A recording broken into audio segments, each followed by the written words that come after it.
अब चलो एनसीईआरटी का क्वेश्चन आंसर है। पहला बोल रहा है how does a force of gravitation between two object change when the distance between them reduce to half. तो देखो फोर्स ऑफ ग्रेविटेशन कैसे चेंज होता है, F=g m1 × m2/r² होता है, ये बात तो समझ गए। तो F इज क्या होगा, फोर्स ऑफ ग्रेविटेशन किसके डायरेक्टली प्रोपोर्शनल होता है, मास के। और फोर्स ऑफ ग्रेविटेशन किसके इन्वर्सली प्रोपोर्शनल होगा, तो डिस्टेंस 1/2 डिस्टेंस। और इन्वर्सली प्रोपोर्शनल किसको होगा, 1/डिस्टेंस के। ठीक है, तो ये सही हो जाएगा और सही लिखेगा। ठीक है, स्क्वायर ऑफ डिस्टेंस। अब यहाँ पे बोल रहा है, जो सेकंड क्वेश्चन किधर चला गया, सेकंड क्वेश्चन क्या चीज था,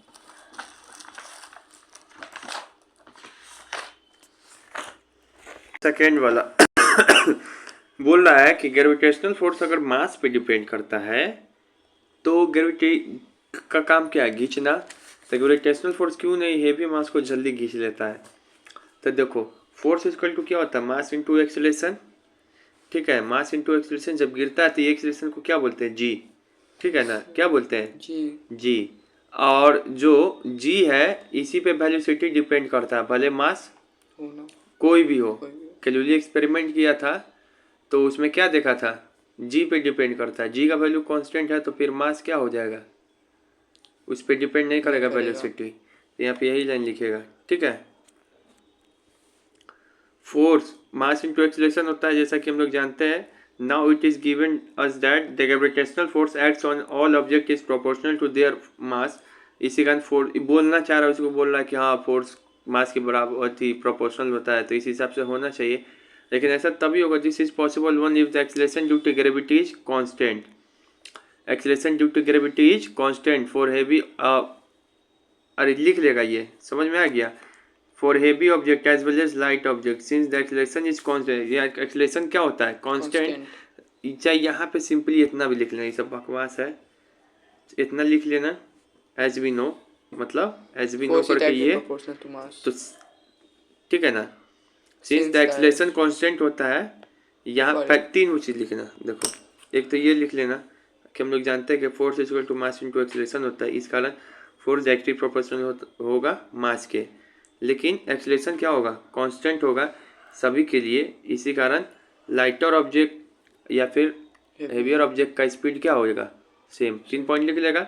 फार्मूला ये होता है, इसका फोर्स मास पे डिपेंड करेगा, इस कारण एक्सीलरेशन कांस्टेंट होता है, इस कारण जो लाइटर ऑब्जेक्ट का हो या फिर हेवियर ऑब्जेक्ट का हो स्पीड क्या हो जाएगा, सेम।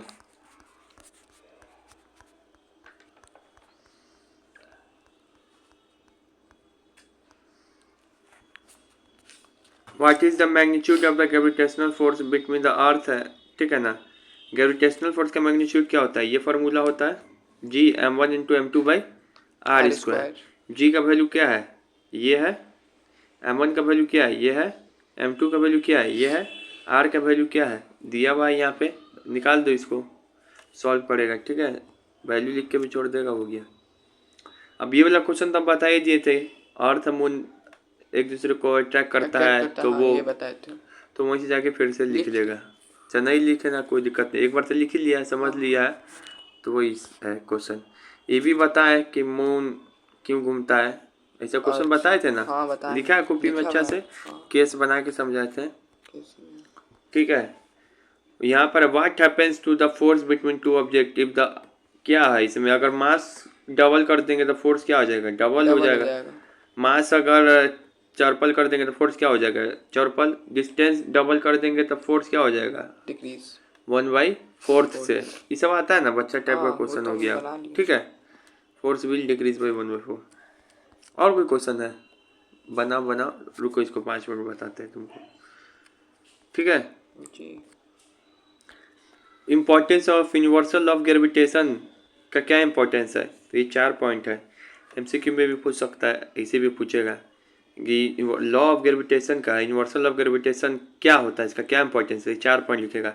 जो ग्रेविटेशनल फोर्स है वो अट्रैक्शन है, वो पृथ्वी को बांधे रखता है, मतलब सब गिर नहीं जाएगा इसके आसपास का प्लैनेट। ठीक है ना, वो पृथ्वी है जिसके आसपास का एटमॉस्फेयर इसका रुका हुआ है ग्रेविटी के कारण, तो सब चला जाएगा, दूर हो जाएगा। ये भी है, मून रिवॉल्व कर रहा है अराउंड द अर्थ ग्रेविटी के कारण ही।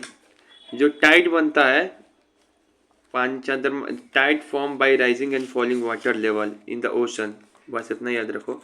मतलब कि जो सूर्य और पृथ्वी का जो है ना, अपनी टाइड कैसे आता है पानी में, ये पानी को खींचता है अपनी ओर, तभी चंद्रमा पानी, खींचता है। हाँ चंद्रमा खींचता है, इसी का टाइड आता है समुद्र में। तो यही चार है, लिख लेगा। उसका अपना ग्रेविटेशनल हाँ, फोर्स की वजह से द खींचता है। Gravitational pull on the sun on the planet keep always, sun के चारों ओर भी घूमता है प्लैनेट, इसी कारण। पृथ्वी के चारों ओर मून घूमता है, इसी के कारण। अर्थ और जो टेरेस्ट्रियल बॉडी घूमता है, सब इसी के कारण।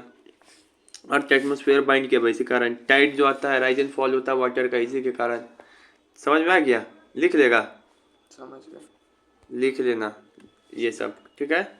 जो हम लिखवाए भी उसको नहीं लिखना, जो नहीं लिखवाए ये सब लिख लेना। Question answer, what is acceleration of free fall?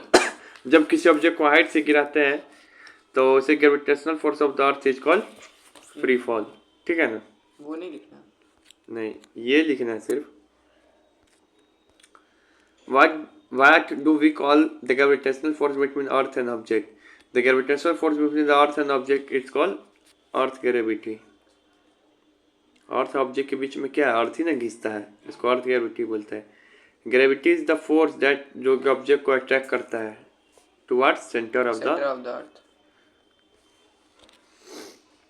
Amit जो है बाई करता है, ये हम बता दिए भाई। क्वेश्चन लिखा हुआ है ना कॉपी में, पोल पे जाता है, नापता है तो ज्यादा गोल हो आता जाता है उसका दोस्त का गोल। है। तो ये नहीं लिखना है, वही सवाल है। Why will the sheet of paper fall? यहाँ पे ये वो कागज को इसे फेंकी, ये वो कागज को इसे मोड़ के फेंकी, तो ये जल्दी गिर एयर जाएगा रेजिस्ट करता है, ये भी बताया। क्योंकि ये एयर ज्यादा Resist छेकता है। करता है। यहाँ पे लिखा हुआ seat of paper falls all over because due to larger surface area the amount of upward gravity force cause resistance moment, ये resistance। 12वां, gravitational force on the surface of the moon is 1/6 as strong as gravitational force on the earth। अरे देखो यहाँ, ठीक है ना, ये सब पता ही है। यहाँ बोल रहा वेट ऑफ मून कितना होगा, यदि ऑब्जेक्ट का मास कितना है, Ajay sorry, what is the weight of Newton of 10 kg object on moon and earth? नहीं बताया था इसका क्वेश्चन, हाँ बताए तो थे। इसको भी नहीं लिखना है। यहाँ पर क्या हो जाएगा, वेट दिया हुआ, वेट मतलब क्या होता है, वेट मतलब क्या होता है फॉर्मूला? 1/6। अरे बेहुदा, वेट मतलब फॉर्मूला क्या होता है, ये ना बताओ। वेट का फॉर्मूला क्या होता है? तो वही ना पूछा जा रहा, अभी चुरकी नोच लेते। यही वेट का फॉर्मूला अगर अर्थ मून पे पूछता तो mg/6, mg/6, सिर्फ 1/6 होता है, mg/6 होता है या वेट/6 होता है। तो इसका वैल्यू कितना दिया हुआ है वेट का? 10।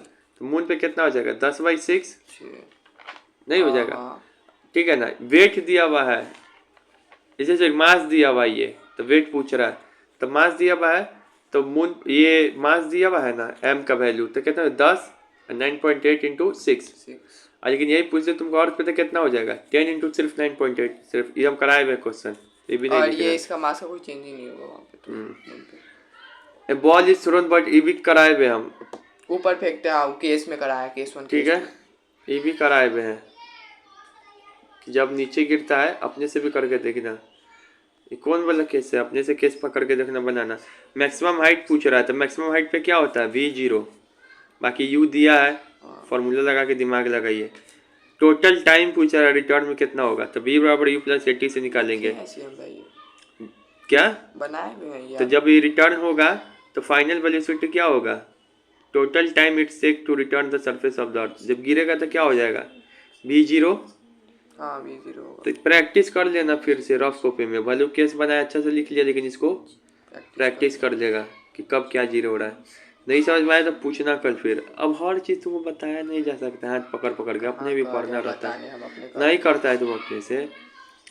Stone is release from the top of A tower, यहाँ पे से रिलीज करते हैं। कैलकुलेट द फाइनल वेलोसिटी, जैसे ही फाइनल वेलोसिटी होगा तो क्या जीरो होगा? v रिलीज हो रहा है तो v जीरो होगा, फाइनल वेलोसिटी तो v पूछिए रहा, u ना जीरो होगा। रिलीज हो रहा है तो u जीरो होगा। प्रैक्टिस करो रफ कॉपी में। ये अपने से बनाएगा, नहीं समझ में आएगा तो पूछेगा। ऐसे पूछ रहा है टोटल हाइट कितना होगा, डिस्टेंस कितना कवर करेगा, तो मैक्सिमम हाइट निकालेंगे v0 करके, ठीक है। तो h निकल जाएगा मैक्सिमम, अरे हाइट टोटल डिस्टेंस निकालना है कि बॉल से फेंका कितना डिस्टेंस कवर किया। इसका ट्रिक क्या बताए थे कि ये वाला मैक्सिमम हाइट निकाल लो, उसी को उसका प्लस 2 कर गुना देंगे। कर दो। अब मैक्सिमम हाइट निकालने के लिए v क्या होता है 0, बाकी सब डाटा दिया रहेगा। फॉर्मूला सेट कर लो कोई भी जिससे सहूलियत है। डिस्प्लेसमेंट क्या हो जाएगा 0।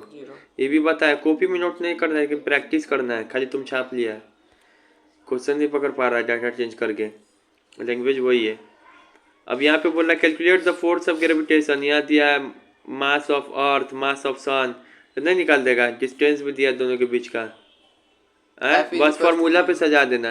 m1 by वो ना ये सब वैसे प्रैक्टिस के लिए है, ये भी है तुमको प्रैक्टिस के लिए, ठीक है, ठीक। बताया गया है। ये भी वही सवाल है, तो यहाँ पे हो गया ये, ठीक है, सवाल देखने का मौका तो दीजिए बगल करके कि हमको प्रैक्टिस समझ के लिए है। A ball is thrown up vertically, ball को क्या फेंका जा रहा है, थ्रोन अप, ऊपर की ओर, वो 6 सेकंड बाद नीचे आ जाता है। तो वेलोसिटी विद वाज थ्रोन, तो वेलोसिटी पूछ रहा है जिससे थ्रोन, मतलब यू पूछ रहा है, v क्या हो गया 0, तो यू 0। पूछ रहा है। एक्सेलरेशन ड्यू टू ग्रेविटी क्या हो जाएगा, अभी भी याद रखना ऊपर नीचे में g माइनस होता है कि पॉजिटिव, ऊपर होता है तो माइनस होता है, नीचे होता है तो प्लस होता पॉजिटिव, ठीक है। तो देखो ये प्रैक्टिस के लिए है तुमको, ये प्रैक्टिस के लिए अपने से रफ कॉपी में बनाना काट कूट करके, ये भी प्रैक्टिस के लिए, ये भी प्रैक्टिस के लिए, ये भी प्रैक्टिस के लिए, ये भी प्रैक्टिस के लिए, ये भी प्रैक्टिस के लिए, ये तुम कॉपी में लिखेगा, ये भी प्रैक्टिस के लिए, ये तो नहीं लिखेगा, ये कॉपी में लिखेगा, ये कॉपी में लिखेगा, ये एकदम कॉपी में लिखेगा नोट वीवीआई करके, ये प्रैक्टिस के लिए है, ये भी प्रैक्टिस के लिए है, ये भी ये नहीं लिखेगा, नहीं लिखेगा, नहीं लिखेगा, और ये प्रैक्टिस के लिए है, ये लिख लेगा चाहे, ठीक है। चलो बाय।